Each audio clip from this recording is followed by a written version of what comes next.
Bismillahirrahmanirrahim. Assalamualaikum warahmatullahi wabarakatuh. Kawan-kawan semua, jumpa lagi dengan cerita kita. Kita sampai kepada episode terakhir Perang Khandaq. Di episode sebelumnya diceritakan tentang sepak terjang Nu'aim bin Mas'ud yang menjadi arsitek terjadinya perpecahan antara koalisi pasukan Al-Ahzab. Untuk kawan-kawan yang pengen mengetahui lebih detail ya, bisa disimak di episode sebelumnya yang akan saya pin linknya di pojok kanan atas. Oke ya kawan-kawan, kita teruskan lagi. Dan kali ini ada satu tokoh sahabat Nabi namanya Hudzaifah Al-Yamani radhiyallahu anhu. Siapakah dia?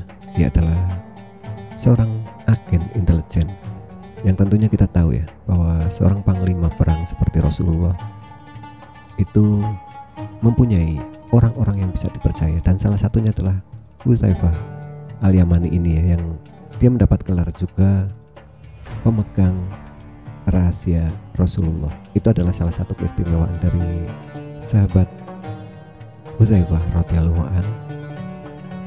Dan diceritakan juga bahwa Rasulullah itu memberikan nama-nama orang-orang munafik yang ada di Madinah hanya kepada sahabat Hudzaifah ini ya. Artinya di situ bahwa Hudzaifah radhiyallahu anhu itu sangat bisa menjaga rahasia.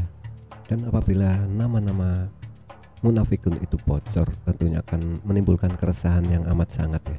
Dan apabila dia ditangkap oleh musuh, tentunya tidak akan membocorkan rahasia apapun. Itulah salah satu dasar yang harus dipunyai oleh seorang agen rahasia. Selain dia pintar jaga rahasia, tentunya juga harus cerdas dan juga harus sangat patuh terhadap instruksi komandannya ya.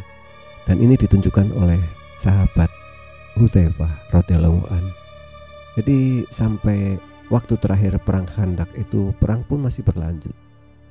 Perang panah, lembing, batu itu tetap terjadi setiap hari. Oh iya, dalam strategi pengepungan tentunya hal-hal yang paling krusial adalah logistik ya. Entah itu logistik untuk pasukan, kuda, maupun kalau misalkan kaum musyrikin Quraisy itu kan banyak tentara bayaran, itu semakin lama itu akan semakin memakan biaya buat pasukan yang harus dibayar. Dan juga untuk kaum muslimin ya, itu sudah sampai dilanda kelaparan, bahkan ada diceritakan sampai makan daun-daunannya.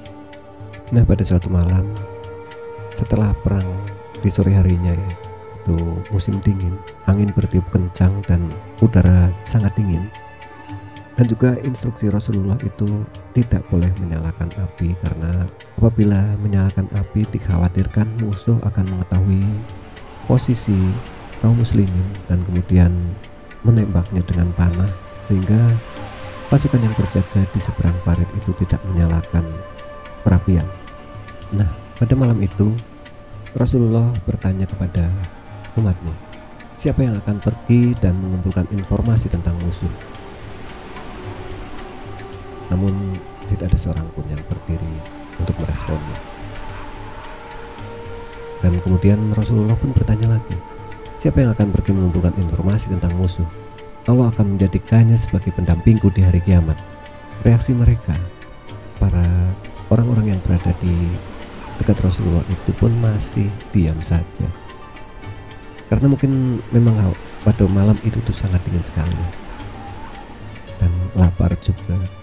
Ada dua referensi ya. Yang pertama itu Rasulullah langsung menunjuk kepada Hudzaifah, dan yang kedua adalah tanpa sengaja kaki dari Hudzaifah itu tersenggol oleh Rasulullah, dan kemudian Rasulullah menanyakan, siapa ini?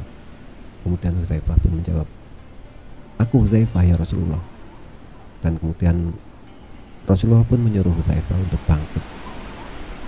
Jadi dari Hudzaifah radhiyallahu anhu ini banyak mungkin di antara kita atau orang-orang yang kemudian berbicara tentang seandainya aku di samping Rasulullah, seandainya ini, seandainya itu.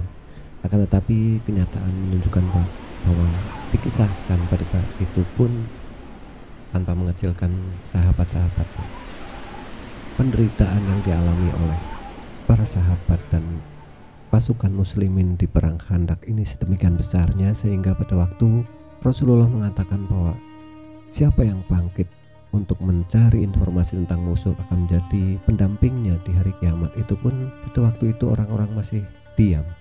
Dan memang Hudzaifah ini spesialis agen rahasia ya. Jadi di kemudian hari ada orang yang berbual. Orang itu mengatakan, demi Allah, seandainya kami berada di zaman Rasulullah, kami tidak akan membiarkan dia berjalan di muka bumi, melainkan kami akan menggendongnya di atas bahu kami. Hudzaifah itu sudah tahu bagaimana kata-kata dan tingkah laku munafikin. Dan Hudzaifah sudah mengalami sendiri pada waktu malam yang sangat dingin, angin bertiup kencang, kondisi kelaparan.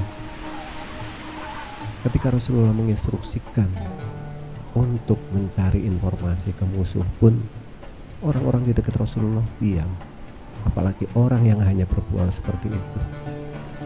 Dan pada waktu orang itu berbual mengatakan seandainya, jawaban Hudzaifah cuma sederhana, yaitu, benarkah itu yang akan engkau lakukan? Ya, karena memang Hudzaifah sendiri yang sudah menyaksikan dan sudah dikasih tahu oleh Nabi Muhammad Rasulullah SAW tentang siapa-siapa yang menjadi kaum munafik. Dan instruksi Nabi Muhammad Rasulullah SAW kepada Hudzaifah adalah, Hudzaifah mengumpulkan info tentang pasukan musuh dan jangan melakukan apapun selain itu. Dan kemudian berangkatlah Hudzaifah turun ke parit, kemudian naik lagi dengan berhati-hati tentunya. Skillnya adalah memang harus bisa bersembunyi, kemudian membaur dengan orang-orang yang ada di situ. Kemudian Hudzaifah pun menuju ke tendanya kaum musyrikin.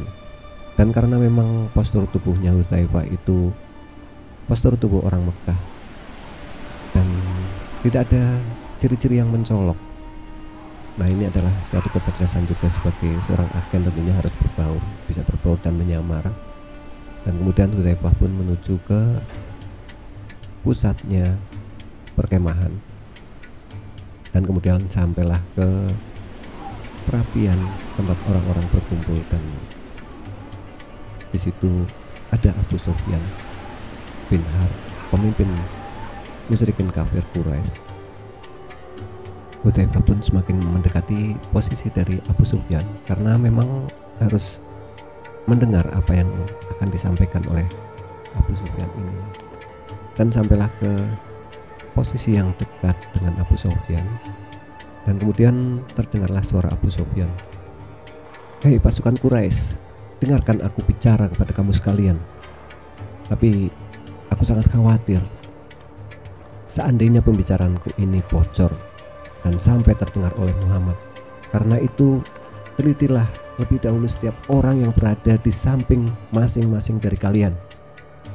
Dan kemudian mendengar ucapan Abu Sufyan, dengan kecerdikannya Hudzaifah pun segera memegang tangan orang yang di sampingnya seraya bertanya, "Siapa kamu?"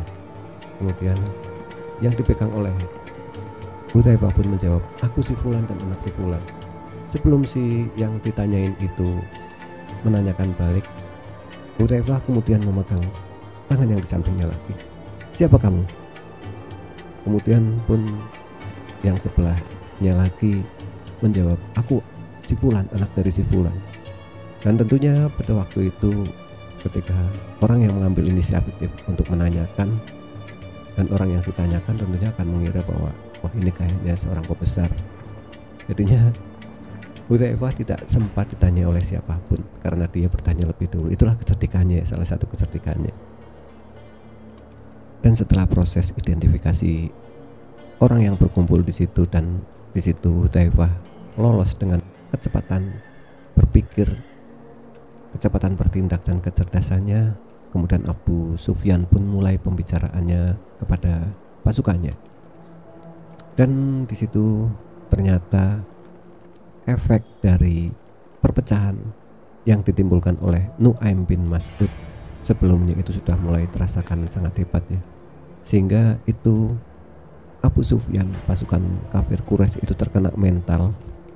Dan kemudian diceritakan di situ Abu Sufyan yakin bahwa pasukan Quraidah itu mengkhianati koalisi Al-Ahzab. Satu-satunya yang diharapkan mampu mendobrak pertahanan dari kota Madinah adalah Quraidah. Maka Abu Sufyan pun jatuh mentalnya. Buat apa memperpanjang pengepungan, dan juga ditambah lagi dengan hawa yang sangat dingin, dan kuda-kuda pun sudah mulai kehabisan rumput. Mereka pun logistik juga sudah mulai menipis, dan tentunya biaya yang sangat besar akan mereka keluarkan untuk para pasukan bayaran. Sehingga kemudian hasil dari pembicaraan itu adalah Abu Sufyan akan pulang.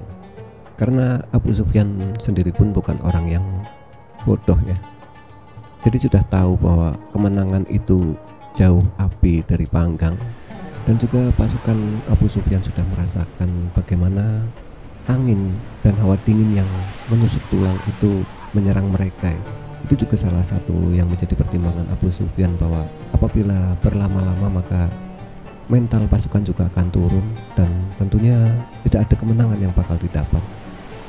Dan kemudian Abu Sufyan pun memutuskan untuk mengakhiri pengepungan kota Madinah. Pada saat itu posisi Hudzaifah itu cukup dekat dengan Abu Sufyan.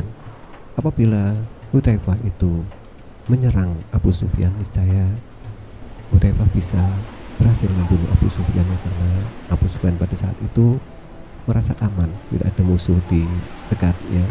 Akan tetapi Hudzaifah segera ingat kepada instruksi Rasulullah bahwa yang dibutuhkan hanyalah informasi.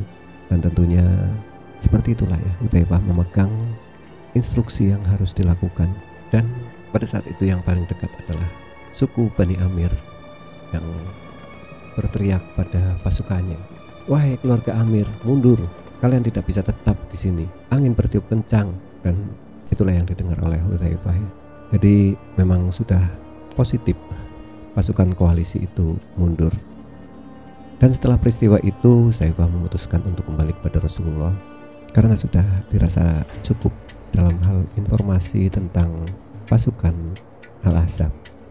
Setelah menyampaikan informasi kepada Nabi Muhammad Rasulullah SAW, kemudian Hudzaifah pun tidur pulas. Dan esoknya bangun-bangun, Hudzaifah sudah tidak melihat kaum musyrikin kafir Quraisy atau anggota pasukan koalisi itu di seberang parit. Demikianlah ya akhir dari perang Khandaq, yang di situ Allah menurunkan pertolongannya, yaitu seorang mu'alaf dari suku Qatafan, Nu'aim bin Mas'ud. Dan kemudian walaupun sudah terpecah pasukan koalisi itu, perang pun masih terjadi. Sampai akhirnya di malam terakhir itu Hudzaifah diinstruksikan untuk mencari informasi. Dan juga sebenarnya malam-malam terakhir itu pasukan Allah itu datang, yaitu pasukan yang berupa badai topan dan hawa dingin yang menyengat. Itu adalah pertolongan dari Allah juga ya. Walaupun mungkin kalau misalkan kita melihat dari cerita perang zaman 3 kerajaan atau yang lainnya, itu adalah faktor alam. Itulah faktor alam yang siapa lagi yang mengatur alam kalau bukan Allah Subhanahu wa Ta'ala. Jadi itu adalah malaikat-malaikat yang membantu pada saat perang Khandaq. Oh iya, tambahan sedikit lagi ya kawan-kawan.